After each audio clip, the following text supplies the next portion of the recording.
तो दोस्तों अभी तक आपको पता चल ही चुका होगा कि ईरान ने पाकिस्तान के कुछ इलाकों पर ड्रोन्स और मिसाइल से हमला कर दिया है, जो बेसिकली पाकिस्तान के अंदर जो टेररिस्ट ऑर्गेनाइजेशन है, जो एंटी ईरानिक है, जो ईरान में घुसकर ईरान के लोगों को मारकर वापस चले आते हैं, जिसके लिए ईरान ने वहां पर स्ट्राइक किया, जिसकी वजह से पाकिस्तान और ईरान के जो रिश्ते थे वो काफी तेजी से बिगड़ने लगे, जो पहले भी ज्यादा अच्छे नहीं थे, लेकिन इस अटैक के बाद पाकिस्तान बहुत बौखलाया हुआ है। और नॉर्मल सी बात है कि जब भी पड़ोसी देशों में ऐसा कुछ होगा तो इंडिया से उसकी राय जरूर पूछी जाएगी। तो हमारे मिनिस्ट्री ऑफ एक्सटर्नल अफेयर्स के स्पोक पर्सन रणधीर जायसवाल ने उन्होंने ये साफ कर दिया कि this is a matter of Iran and Pakistan. India इसमें किसी भी तरह से इन्वॉल्व नहीं होगा, लेकिन जहां तक इंडिया की बात है, इंडिया हमेशा टेररिस्ट लोग के खिलाफ जीरो टॉलरेंस की पॉलिसी को सपोर्ट करता है और ईरान ने जो भी हमला किया वो सेल्फ डिफेंस में किया होगा, जिससे इंडिया ने ये साफ कर दिया कि पाकिस्तान के अंदर जो भी टेररिस्ट ऑर्गेनाइजेशन फल फूल रही है उनको लेकर जीरो टॉलरेंस होनी चाहिए, मतलब कहीं भी रहम नहीं। और वहीं बात करें पाकिस्तान की, पाकिस्तान इस हमले से पूरी तरह से चिढ़ा हुआ है, क्योंकि वहां पर 2 बच्चों की मौत हो गई और 3-4 औरतें भी घायल हुई हैं, जिसको लेकर पाकिस्तान ने ईरान को कह दिया कि उन्होंने वायलेंस ऑफ एयर स्पेस किया है,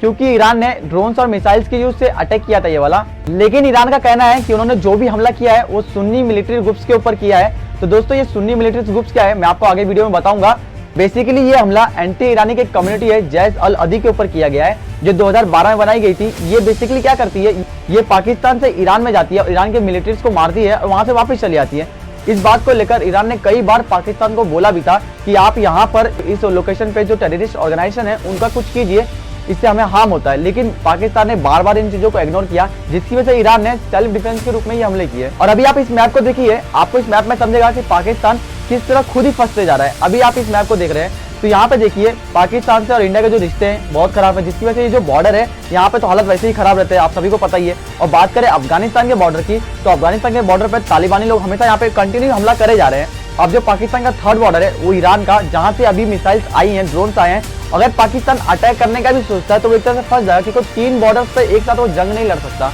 वो तो बात की बात है कि इंडिया कुछ करेगा कि नहीं करेगा, लेकिन जहां तक बात करें अफगानिस्तान के तालिबानियों का, जो वहां पे कंटिन्यू अटैक करते रहते हैं, वो कहीं ना कहीं इसका फायदा उठा सकते हैं। तो पाकिस्तान एक तरह से नासिक का ढोल हो गया है, कोई भी आके बजा के जा रहा है। और इसी बात से पाकिस्तान की जो आवाम है वो बहुत ही नाराज है अपने हुक्मरानों से, क्योंकि पाकिस्तान किसी भी बॉर्डर पे सेफ नहीं है, एक तरह से कोई ना कोई हमला करे जा रहा है उसके ऊपर, जिसको लेकर पाकिस्तान ने एक ऑफिशियली प्रेस रिलीज किया, जिसके अंदर उसने ईरान को सीधी वार्निंग दी और कहा कि जो आपने ये अटैक किया ये कंटामिनेट करते हैं हम इनको। पाकिस्तान ने ईरान को धमकी दी है, ऐसा उसने इसलिए किया है क्योंकि उसको भी अपना स्टैंड लेना पड़ेगा। जिस तरह से कई सालों से लोग उसके बॉर्डर्स पे अटैक कर रहे हैं और वो वहां पर कुछ भी पाकिस्तान नहीं कर रहा है, कोई एक्शन नहीं ले रहा है, जिसकी वजह से लोगों के मन में एक नाराजगी साफ जाहिर हो रही है। उसकी वजह से पाकिस्तान की जो इमेज है वो इंटरनेशनली बहुत खराब हो चुकी है, क्योंकि वहां पर सबको मालूम है कि टेररिस्ट ऑर्गेनाइजेशन वहां पे फलते फूलते हैं, जिसके लिए पाकिस्तान ने एक सख्त एक्शन लेते हुए पाकिस्तान के जो एम्बेसडर थे ईरान में उनको वापस बुला दिया, और जो ईरान के एम्बेसडर जो ईरान में इस समय थे उन्हें बोल दिया कि आपको आने की कोई जरूरत नहीं है, जिसकी वजह से ये साफ हो रहा है कि पाकिस्तान कोई एक्शन लेने की सोच सकता है। तो दोस्तों चलिए मैं बताता हूँ कि ये टेररिस्ट ऑर्गेनाइजेशन क्या है और इनकी मांग क्या है। तो चलिए दोस्तों शुरुआत करते हैं और मैं बताता हूँ आपको कि ये बलोचिस्तान क्या है और ये लोग आए कहाँ से। बलोचिस्तान में रहने वाले ये लोग आपको पाकिस्तान और ईरान दोनों जगह मिल जाएंगे, दोनों जगह बहुत माइनॉरिटी में ये लोग। तो दोस्तों ये लोग बलोच रेजिडेंसी की मांग करते हैं। आपको पता ही होगा जब भारत आजाद हुआ तो इंडिपेंडेंस एक्ट 1947 के मुताबिक 2 मुल्क बनाए गए, इंडिया और पाकिस्तान। जितने भी प्रिंसेस स्टेट थे उनको ये आजादी थी कि वो दोनों में से किसी भी एक मुल्क में जुड़ सकते हैं, या तो वो इंडिपेंडेंट रह सकते हैं और फ्यूचर में किसी भी देश के साथ अपने रिश्ते सुधार भी सकते हैं। और वहीं हम लोग आज के बलूचिस्तान को 1947 के मैप में देखेंगे तो आपको वहां पे 4 प्रिंसेस स्टेट दिखेंगे, जिनमें खलन तफ कलांक, नजबिला तहसील, मकरन और लेसबेला दिखेगी। इन चारों प्रिंसेस स्टेट में कलन तफ कलात को छोड़कर बाकी तीनों स्टेट्स ने पाकिस्तान के अंदर जुड़ जाते हैं, लेकिन कलन तफ कलात इंडिपेंडेंस को चुनता है। लेकिन 1947 में पाकिस्तान को ये बिल्कुल पसंद नहीं आया और पाकिस्तान ने अपनी आर्म मिलिट्रीज को बेचकर 1947 के खत्म होने तक खलन तफ कलात को पूरी तरह से कब्जा कर लिया और वहां के जो प्रिंस थे उनसे जबरन साइन कराकर उसको पाकिस्तान का एक स्टेट बना दिया। और जून 1948 तक पूरा बलोचिस्तान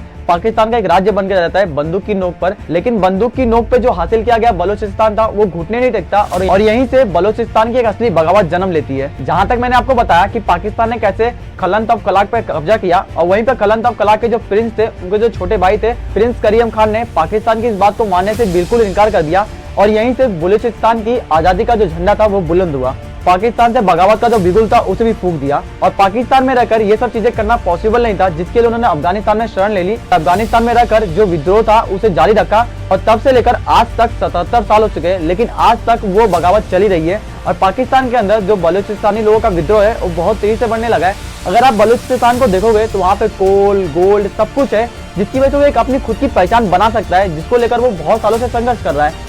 एक देश की मांग में। इसके पीछे रीजन साफ है कि 1947 के बाद जब बलूचिस्तान पाकिस्तान का राज्य बनकर रह गया, तब से बलूचिस्तान में पाकिस्तान ने उतना डेवलपमेंट नहीं किया, जबकि तो बलूचिस्तान पाकिस्तान के लिए बहुत बड़ा एसिड थे, लेकिन वहां पर इतना डेवलपमेंट नहीं किया गया, जिसकी वजह से आर्मी का और फोर्सेस का यूज करके वहां के लोगों को दबाया गया। लेकिन ये चीजें कब भड़कने लगी, जब चाइना का वहां पे इंटरफेरेंस ज्यादा बढ़ने लगा। जब से चाइना ने बलूचिस्तान के अंदर ज्यादा इन्वेस्टमेंट करने लगा है, वहां के लोगों को ये डर हो गया है कि अगर चाइना यहाँ पे इन्वेस्टमेंट करेगा तो यहाँ पे अपनी कॉलोनीज को बिल्ड करेगा, जिससे बलूचिस्तानी जो लोग हैं उनकी वजूद पे अब सवाल उठने लगा है। और वहीं पाकिस्तान के ऑफिशियल न्यूज को माने तो बलूचिस्तान के अंदर 5 ऐसे टेररिस्ट ऑर्गेनाइजेशन है जो वहाँ पे बहुत सालों से एक्टिव है, जिनमें सबसे पहला था बलूचिस्तान लिबरेशन आर्मी, जिसका सीधा सा मोटिव है उसे बस एक खुद का देश चाहिए, इंडिपेंडेंस चाहिए बलूचिस्तानी लोगों को। और दूसरा BLF, BLRA जैसे और आतंकवादी संगठन है जो बलूचिस्तान के अंदर बलूचिस्तान को अलग करने की मांग करते हैं। हालांकि सवाल तो ये उठता है कि इतने सालों से जब बलूचिस्तानी लोगों को दबा के रखा गया था, तो आज ही इतना उठने की लोग है, क्योंकि जो बलूचिस्तान के लोग हैं एक कई सालों से सपना देख रहे हैं पाकिस्तान से अलग होकर अपना खुद का एक देश बनाने के लिए।